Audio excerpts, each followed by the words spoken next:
So people have been asking, quite a lot of people, are we going to eat our pigs?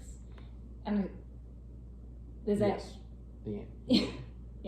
yes. Yes, we're gonna eat the pigs. That's the reason why we have them. So. But it's a hard topic to just answer yes or no to on social media, because there's more to it than yes. In essence, it's a yes, but you also want to qualify for those who are going to jump on the bandwagon of like, oh, you're ruthless and uncaring and how could you. I think that I think that's a small number. They just might have a big megaphone. I think it might be bigger than you think. No, I disagree. Because McDonald's and Chick-fil-A drive-thrus and Sonic drive-thrus, they're not serving vegetables. So the people that are going to shout on social media, they just shout more or louder. But I think a majority of people still think, yeah, that's normal to raise an animal and to butcher it. And I think the people that are against eating meat, and I've met some that would say, I'm vegan because I don't like the mistreatment at a commercial corporate butchering operation. Now, if the animal was treated in a humane way and cared for throughout its existence, and then with a death that's dignified, yeah, they would have no problem eating the meat. They just don't like the commercial side of it, or the inhumane, the injustice of the way the animal's treated. Right. Which obviously speaks of the human nature that we have, or actually what's written in our hearts, what God has made, has designed it in us. That's why we're actually different than animals. We have that on our conscience, that we see something that, for example, would be killed in an inhumane way. That feeling that happens is hard. We try to reconcile that, or we're like, most of us are like, oh, that seems off. That doesn't seem right. Whatever. Right. Which would be a normal response. Right. There'd be something wrong if you did it and enjoyed it. Yeah. Like in a masochistic. Masochist. It's one of those words that, like, if you try to spell it, it suddenly becomes weird. Anyway, that was you're seeing something that just seems off, and how do you reconcile that? But we don't jump to this like, well, I'm going to throw out meat. The whole, well, obviously the baby with the bathwater, etc. Right. I think we're God's created humans to, when we see death, it's not right. Right. At the end of the day. Yeah. Death is not ever part of God's intention for humanity to be with Him. And because of sin, we have death. Right. And this is the fallen world we live in. Now, we have to survive as human beings. Okay? And even the vegan will have to kill its food. Death has to happen. That plant has to die for them to eat. Yeah. And I think often these objections aren't fully sort of taken to their furthest conclusion. Right, just the logic. Yeah. The logic that's put against eating meat. Yeah. Because there's an emotional connection with this animal.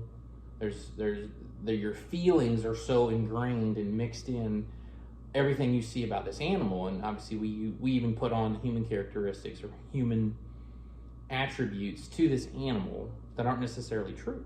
Yeah. And I think there's a lot of cultural influence on social media that is maybe catching the people who aren't necessarily vegan and vegetarian, but they're hearing these objections to, oh, it's cruel to kill an animal to eat and we don't need it, because they hear the science and stuff about like how many amino acids you need, and if we don't really need it, then should we really eat it?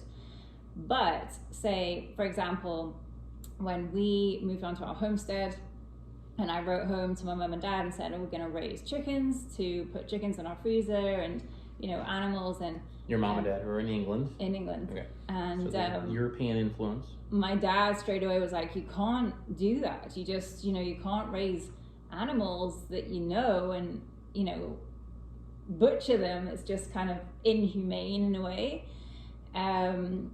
But here we are, sort of full circle, and last week we butchered some chickens.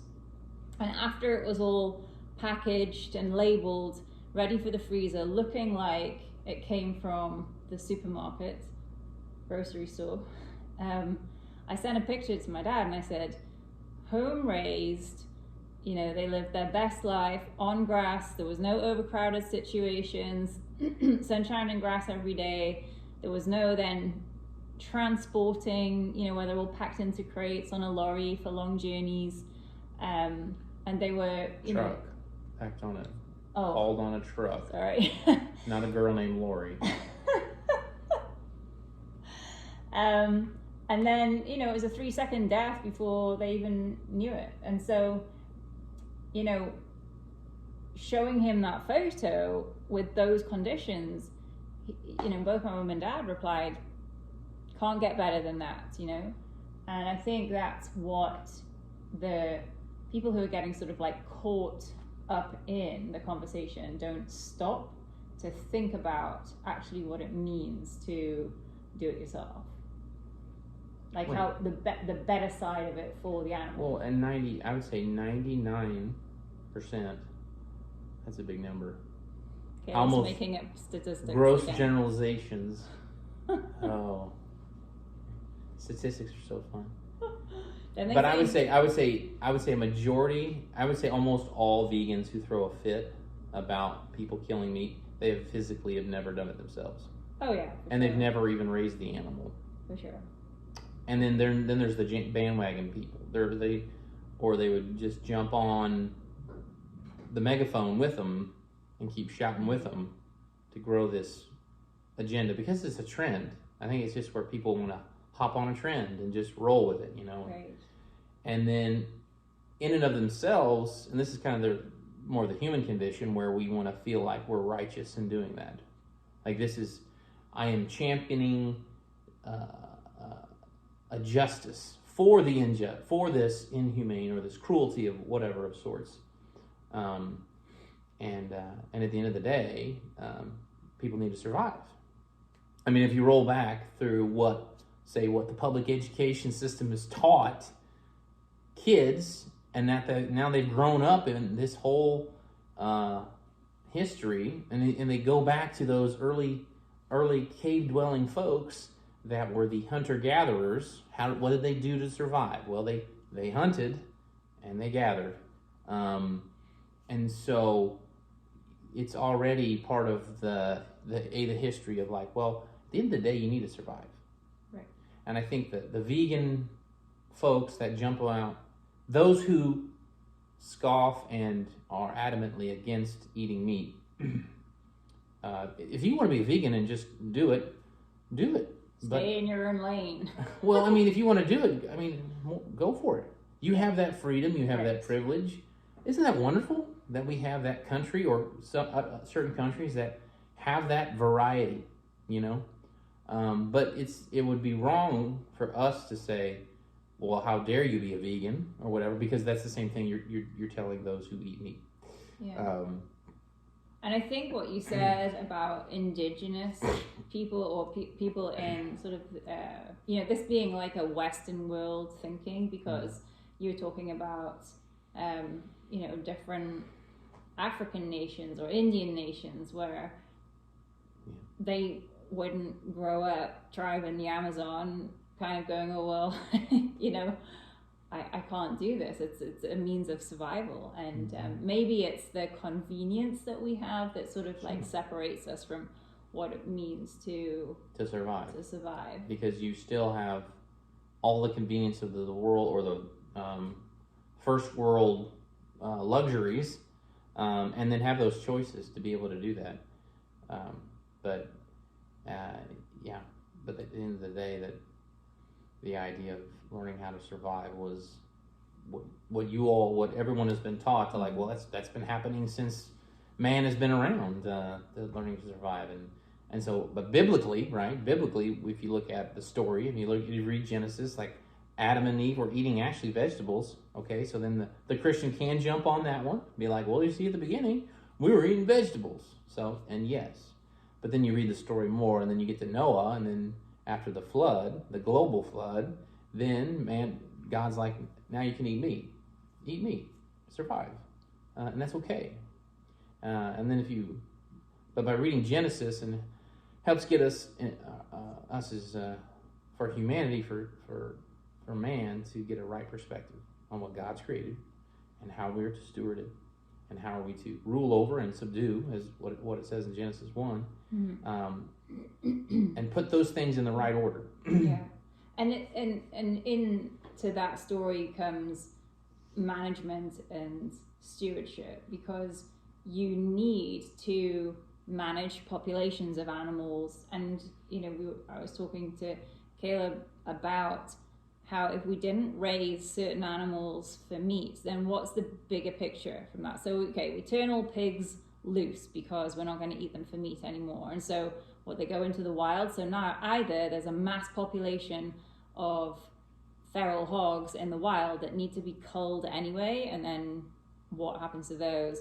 Or you're going to get breeds dying out because they wouldn't survive in the wild, but then people are not going to raise them intentionally if they're just going to cost money and be no use. You mean as far as they could raise them as a pet, right? And people have pet pigs, like dogs, right? We don't eat our dogs, but they're house mostly animals that and so there might be a very small percentage of people who do that and are doing that, but for majority of people who own pigs. You're talking about pigs. Okay. Now, well, yeah, because people are asking, are you going to eat our pigs? Right. Okay.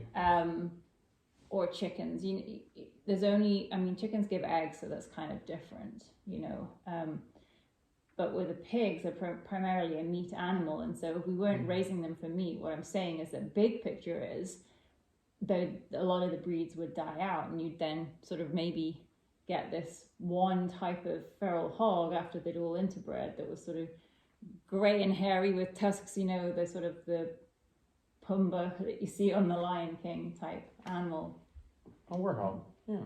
It'd just become and then it would be an animal where you'd eventually have to kill and manage its numbers in the wild, etc.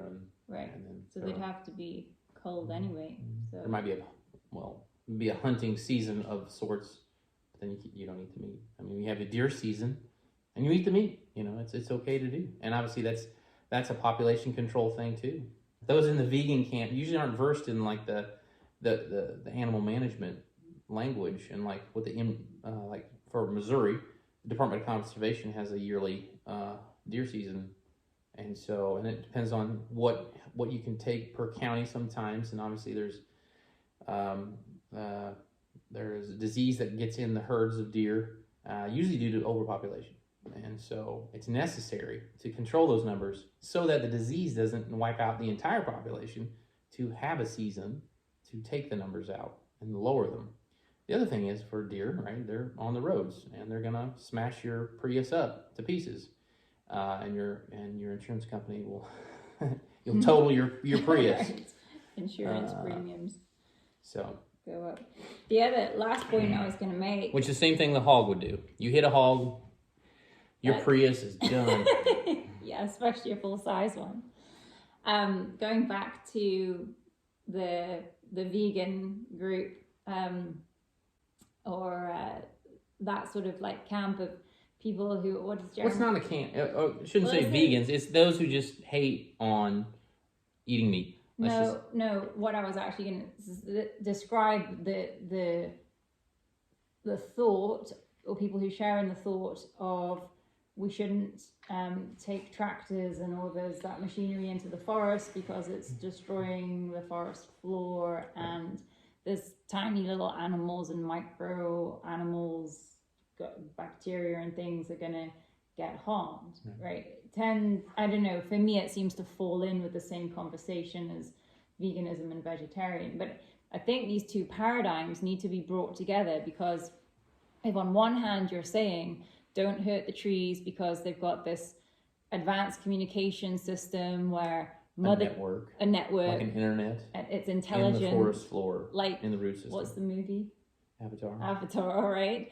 And it's all alive and it has intelligence. James Cameron is a genius, right? But essentially what you're doing on the other hand is you're ripping up plants to eat them to survive. So bringing those two things together, it creates a conflict, because, you know, on one hand, you're saying to people who are going to farm that land, you're doing an evil, a bad thing, but then you're going to do the same thing by being a consumer of those vegetables and plant matter. So all right, so the logic will come as their logic conflicts. It'll hit against one another, because so, usually you hear those arguments in two different paradigms. An inconsistency with it, right? So, in short,